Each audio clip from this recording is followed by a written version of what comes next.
যে দেশের মুসলিম ভাইদের কাছে যা আগে ভিডিওটা প্লিজ তোমরা স্কিপ করবে না। জাস্ট 1 মিনিটের ভিডিও, তোমরা আগে ভিডিওটা দেখো, তারপর আমি কিছু কথা বলছি। আগে ইয়াদের ভিডিও কটা দেখো, তারপর আমি কিছু কথা বলছি। হুমায়ুন কবিরের ছাল তুলে নেবো আমরা। বাবরি মসজিদ হবে না। একটা মসজিদ বানাবো, 100টা মন্দির বানাবো, এই পশ্চিম বাংলায় 100টা মন্দির বানাবো। যদি হিন্দুরা মাঠে নামে এই মুসলিমদের বাংলাদেশে পালাতে হবে, কেউ এখানে থাকতে পারবে না।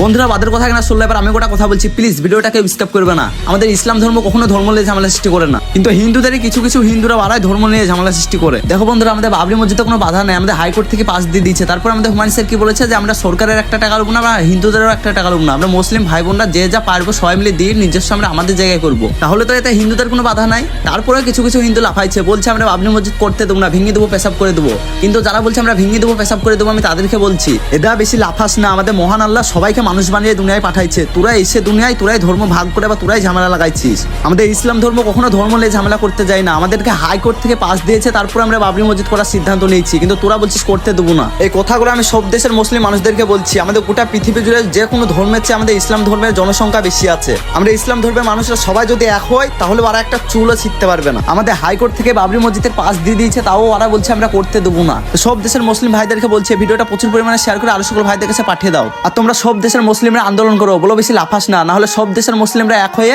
পুরো ময়দান বানিয়ে দেবো, একটা চুলও ছিটতে পারবি না।